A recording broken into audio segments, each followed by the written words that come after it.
Hi everyone! Today we are going to present about one of the language learning strategies, which is memory strategies.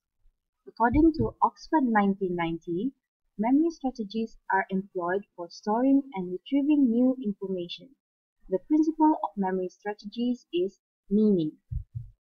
There are four subsets of strategies: creating mental linkage, applying images and sounds, reviewing well, and employing action.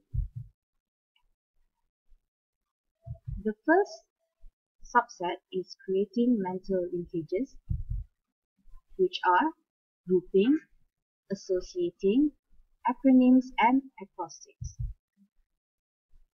Grouping is classifying language material into meaningful units. Groups can be based on type of word, topic, practical function, linguistic function, similarity, and opposition. Associating is forming association between information and something that is easy to remember. Acronyms and acrostics helps to recall lists of information, and acrostics is useful for steps in a process, causes and effects, and key points for essay questions. There are four types of images: applying images and sounds, using imagery, using semantic mapping, using keywords, and representing sounds in memory.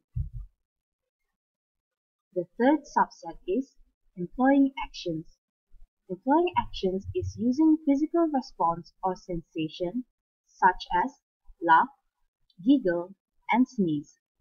Employing actions is also using mechanical techniques, which include use of flashcards and divide notebook into sections. The last subset is reviewing well. It is practicing the material until it is learned. There are two types of reviewing well, namely low level and high level. Low level of reviewing well is useful for recalling short lists and easy to recall information. High level of reviewing well is useful for making material meaningful and remembering difficult or complex material. And these are our references. Thank you.